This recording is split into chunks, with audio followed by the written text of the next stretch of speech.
Kamakailan ay nakapagtala po si Dogecoin ng malaking aktibidad mula sa mga tinatawag na whales o malalaking investors.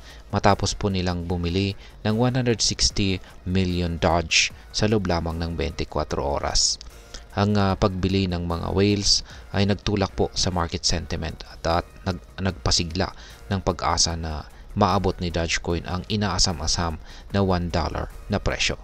Kaya naman, sabayan po ninyo ako sa mas malalim na pag-unawa kung bakit ito nangyayari at ano ang maaaring mangyari sa hinaharap para kay Dogecoin. Pero bago po tayo magpatuloy, ay nais ko lamang po munang bigyang linaw ang aking disclaimer kung saan ang nilalaman po ng video na ito ay hindi po ito isang financial advice. For education and information purposes lamang po ang layunin nito. At ayan, umpisahan po natin sa kung ano po ang papel ng mga whales sa rally ni Dogecoin kamakailan. Yan, ang tinatawag po na whales ay mga investors na may malalaking hawak na cryptocurrency. Ang kanilang mga galaw ay kadalasang may malaking epekto sa presyo ng isang crypto asset tulad po ni Dogecoin. Ayon po sa isang ulat mula kay Ginoong Ali Martinez, sa loob ng isang araw ay bumili ang mga whales ng 160 million na Doge habang ang presyo nito ay nasa 0.40. Ang ganito pong klase ng malaki ang pagbili ay nagpapalakas ng kumpiyansa sa market at kadalasang nagiging sinyalis ng paparating na rally o pagtaas ng presyo. Isa sa mga dahilan kung bakit tumutok ang mga whales kay Dogecoin ay ang matagumpay po nitong pag-abot sa resistance level na 0.46, kung saan ay nagbigay po ito ng indikasyon ng positibong momentum. Sa ganitong sitwasyon ay maaring maabot ni Dogecoin ang susunod na target na 0.50 at posibleng lampasan pa ang dating all-time high nito na nasa presyong 0.7376. Ngayon ay paano naman po nakakatulong ang mga technical indicators? Bukod po sa aktibidad ng mga whales, ang technical analysis ay nagbibigay din ng mga positibong pananaw para kay Dogecoin. Ayon po sa Moving Average Convergence Divergence o MACD, may nakikita pong sinyalis ng recovery dahil ang MACD line ay lumampas na po sa signal line na isang tanda ng bullish momentum. Bukod po rito, ang Relative Strength Index or RSI ay nasa 47.91 sa 4-hour chart. Bagamat nasa neutral zone pa ito, malapit na po itong lumipat sa 50 midline kung saan ay nagpapahiwatig ng balanse sa pagitan po ng pagbili at pagbebenta. Yan, or pagitan ng buyers at saka sellers. Ang ganitong kalagayan ay maituturing po na consolidation phase kung saan ay sinusubukan po ng market na makahanap ng direksyon. Kung magpapatuloy-tuloy po magtutuloy-tuloy po ang momentum, maaaring magkaroon ng bullish breakout na siyang magdadala ng mas mataas na presyo para kay Dogecoin. Ngayon ay ano naman po ang kahulugan ng double bottom pattern? Ayan. Sa technical analysis ay napansin po ang tinatawag na double bottom pattern na presyo kay Dogecoin. Ito po ay isang bullish signals na karaniwang nagpapahiwatig ng sustained upward trend.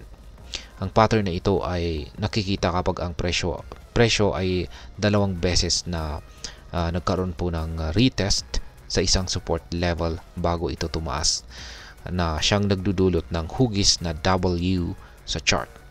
Sa kaso po ni Dogecoin, ang double bottom pattern ay nakita po sa 0.37 na support zone kung saan ay sinundan po ng pagtaas lampas sa 0.46.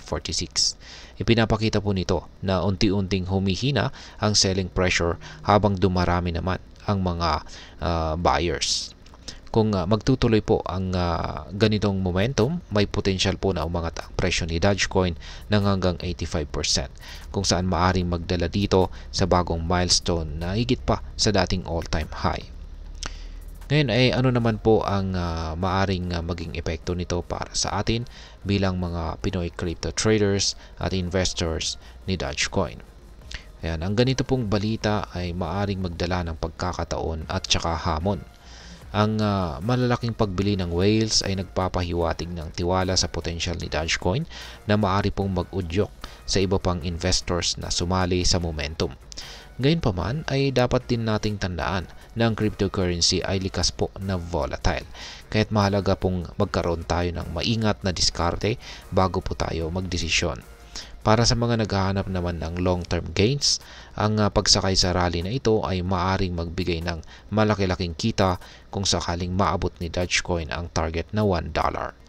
Pero para sa mga short-term traders, dapat po nating bantayan ang mga resistance levels at tiyakin po nating meron po tayong plano kung kailan tayo magbibenta or bibili. Yan, or kung kailan po tayo take profit or at saka kailan po tayo bibili. Ngayon ay ano naman po ang aking masasabi tungkol dito. Ang malakihang galaw ng mga whales at ang positibong technical mga indicators or analysis ay nagbibigay po ng magandang dahilan para maging optimistic tungkol kay Dogecoin. Pero mahalaga ring maging realistic. Ang $1 na target ay possible pero nangangailangan po ito ng patuloy na suporta mula sa market kasabay ng maingat na pamamahala sa risk. Bilang isang Pinoy crypto trader or investor, mahalaga po ay wag po tayo basta magpapadala sa hype. Gumawa tayo ng masusing research, sundan po natin ang mga balita at trends at tiyakin po natin na handa po tayong humarap sa mga risk na dala ng mga crypto investments. Kaya tandaan, ang bawat galaw po ay dapat nakaayon sa ating investment goals at saka financial capacity. At sa kabuuan ay ang pag-usbong po ng balitang ito kung saan si Dogecoin ay patuloy po na nagiging sentro ng atensyon sa crypto dito po sa mundo ng crypto. Ang aktibidad ng mga whales kasabay po ng positibong technical na senyales ay nagpapakita ng malaking potensyal. Gayunpaman, ang tanong ay nananatili, hanggang saan kaya itong si Dogecoin? Kaya ang sagot ay nakasalalay po ito sa galaw ng market, disiplina ng mga investors at syempre sa ating kakayahan na magdesisyon ng may pag-iingat. Kaya ayan, hanggang dito na lamang po tayo sa video na ito mga ka-crypto. Sana po ay inyong nagustuhan ang aking paliwanag sa video na ito. Kung inyo po itong nagustuhan, pakiclick lamang po ang like button nito. Marami pong salamat sa panonood. Ingat po tayo lagi at God bless po sa ating lahat.